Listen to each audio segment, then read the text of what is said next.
हैं फिरोजाबाद में जो हालात हैं, मौजूदा हालात में जो सियासत दिखाई दे रही है, मैं उस पर यह बात करना चाहता हूं कि आपने पिछले 8 दिन के अंदर, 1 हफ्ते के अंदर और 4 दिन के अंदर ये देखा फिरोजाबाद के अंदर कि फिरोजाबाद में जो समाजवादी पार्टी के लीडरान थे, समाजवादी पार्टी के पूर्व विधायक मौजूदा विधायक जो टूटकर भारतीय जनता पार्टी में शामिल हुए, जो मुलायम सिंह यादव जी के समधी भी हैं, इसके अलावा एक पूर्व विधायक शुकोहाबाद, वो जाकर भारतीय जनता पार्टी में शामिल हो गए।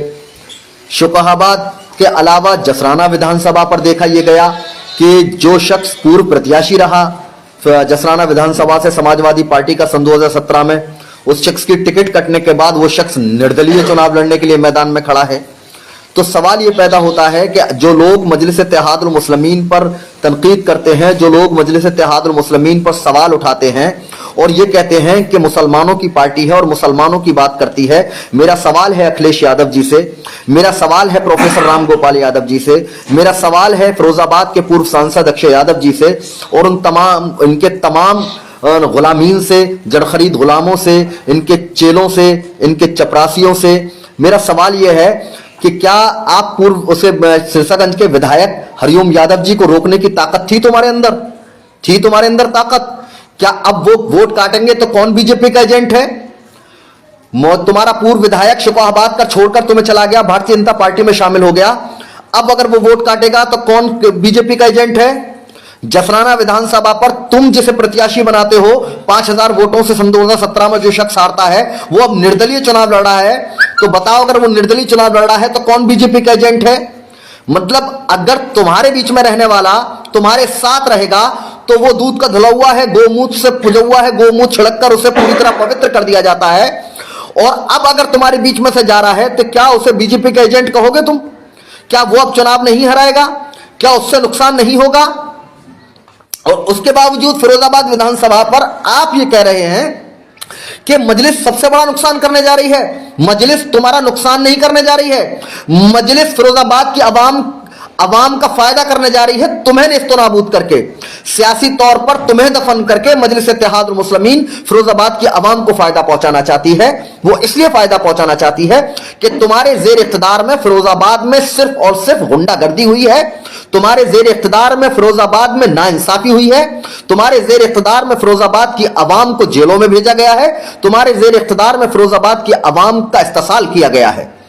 इसलिए फिरोजाबाद में जो आज मुतबादिल मजलिस इत्तेहादुल मुस्लिमीन बनकर एक खड़ा हुआ है, अल्हम्दुलिल्लाह, जो दूसरे नंबर की पार्टी फिरोजाबाद की विधानसभा पर एक अपना उसे मुकाम हासिल है, वो तमाम चीजें आज मजलिस इत्तेहादुल मुस्लिमीन इंशाअल्लाह ताला मुस्तकबिल में भी काम करने जा रही है।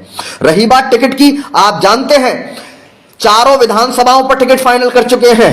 अगर आज फिरोजाबाद विधानसभा पर मजलिस इत्तेहादुल मुस्लिमीन मजबूत ना होती तो ये किसी को भी टिकट दे देते, लेकिन आज इनके गले की सबसे बड़ी हड्डी, सबसे बड़ा रोड़ा जो ना उगला जाएगा ना निगला जाएगा, वो मजलिस इत्तेहादुल मुस्लिमीन बन चुकी है अल्हम्दुलिल्लाह। और मजलिस इत्तेहादुल मुस्लिमीन पूरी ताकत के साथ भारतीय जनता पार्टी से मुकाबला करेगी। जो लोग ये गुमराह कर रहे हैं, जो फूके हुए कारतूस जो गुमराह कर रहे हैं इस बात को कि हम यहां से कामयाब हो जाएंगे, तुम तीसरे चौथे नंबर पर पहुंचने जा रहे हो इंशाअल्लाह ताला इस बार। क्योंकि फिरोजाबाद की अवाम, मैं जानता हूं फिरोजाबाद की अवाम का जब चेहरा देखता हूं, फिरोजाबाद की अवाम के चेहरे पर जब मेरा नजर जाती है, नौजवानों पर नजर जाती है, तो अल्हम्दुलिल्लाह उनके चेहरे पर एक खुशी नजर आती है। और तुम्हारा जब चेहरा देखते हैं वो, तो उनके चेहरा उतर जाता है। क्यों? क्योंकि फूके हुए कारतूसों को फिरोजाबाद की अवाम पसंद नहीं करती है। होंगे कोई लीडर अपने आप को, बड़े बड़े लीडर अपने आप को कहते हो, हर आदमी समझता है कि मेरे नीचे गंगा बह रही है, मेरे नीचे गंगा बह रही है। तुम्हें फिरोजाबाद की अवाम नकार चुकी है पूरी तरह। तुम्हें अगर नकारा ना होता तो आज तुम इस दहलीज पर खड़े ना होते, जिस दहलीज पर कटोरे में भीख लेकर, जैसे कटोरे में कोई आदमी क्या कहते हैं किसी फुटपाथ पर भीख मांगता है, तुम शुकोहाबाद की दहलीज पर जाकर कटोरा लेकर भीख की कटोरा लेकर खड़े हो कि हमें टिकट दे दो, टिकट दे दो, टिकट दे दो। अगर तुम ताकतवर होते तो टिकट तुम्हारे घर पर चलकर आता। इसलिए जो लोग, आज भी मैं उनसे कह रहा हूं कि अपनी इज्जत और अपने वकार का तहफ्फुज चाहते हो, अपनी इज्जत, अपने वकार, अपनी सखावत का तहफ़्फ़ुज़ चाहते हो तो आओ मजलिस इत्तेहादुल मुस्लिमीन की जानिब।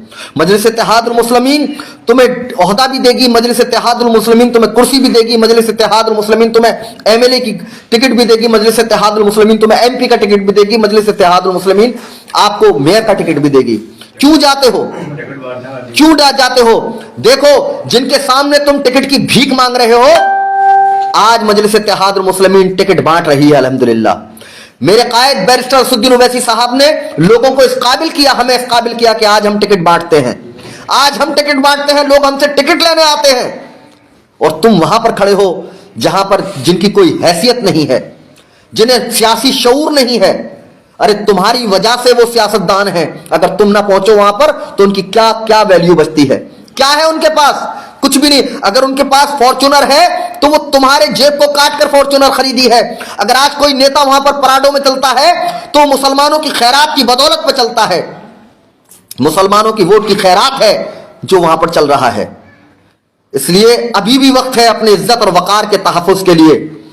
मेरी अना के लिए अपनी जाती अना को खत्म करो, अपने जाती इख्तलाफात को खत्म करो, अपने जाती मुफाद को खत्म करो और आओ मैदान में।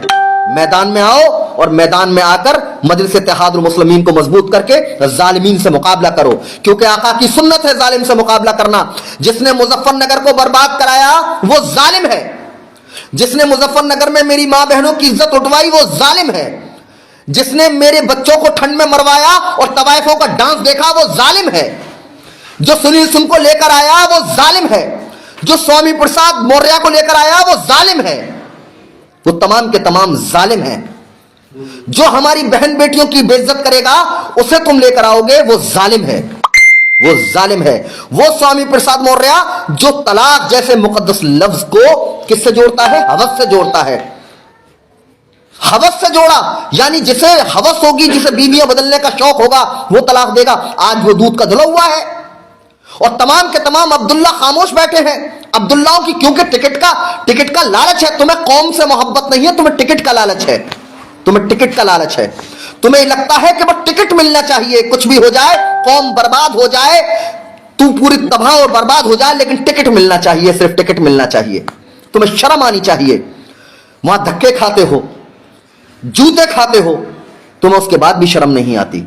आओ, कायद ने कहा, कायद हिंद जनाब बैरिस्टर असदुद्दीन ओवैसी साहब ने कहा कि आओ आओ, ये तुम्हें, मुझे शिकायत उनसे नहीं है, मुझे शिकायत तुमसे है। तुम क्यों जाते हो वहां पर? तुम क्यों जाते हो वहां पर? आओ लौटकर मेरे भाई। और दूसरी बात, कुछ लोग जो ये कह रहे हैं, आज मेरे भाइयों ने कुछ आकर ज्वाइनिंग की और मेरे पास आए, उन्होंने कहा बाबर साहब, लोग जानना चाहते हैं कि आपने असद साहब के बारे में जो कहा था। हाँ, मैं फख्र के साथ इस बात को आज कहता हूं, इस बात को मैं कहता हूं। पहले मैं पूरी तरह नादिम और शर्मसार होकर इस बात को कहता हूं कि मैंने अपने कायद के बारे में कहा, तो आज जो लाइव आकर कहा था, आज लाइव आकर कह रहा हूं कि मैं एहतशाम अली बाबर पूरी तरह अपने अल्फाजों पर, अपने जज्बात पर और अपने क्या कहते हैं कही गई बातों पर नादिम और शर्मसार होकर अपने कायद जनाब बैरिस्टर असदुद्दीन ओवैसी साहब से माफी चाहता हूं, माफी चाहता हूं, माफी मांगता हूं। अपने सूबाई सदर जनाब शौकत अली साहब से माफी चाहता हूं, माफी चाहता हूं और माफी चाहता हूं। और मुझे फख्र है अपने कायद से माफी मांगने में, मुझे फख्र है अपने सूबाई सदर से माफी मांगने में, मुझे फख्र है अपने बूथ अध्यक्ष से माफी मांगने में। क्यों? क्योंकि अगर मैं माफी मांग रहा हूं तो अपने भाई से माफी मांग रहा हूं, उस भाई से मांग रहा हूं जिस भाई ने मुझे आकर कहा कि मेरा छोटा भाई असद साहब मेरे कायद नहीं, वो मेरे भाई है, क्योंकि उन्होंने मुझे छोटा भाई बनाया।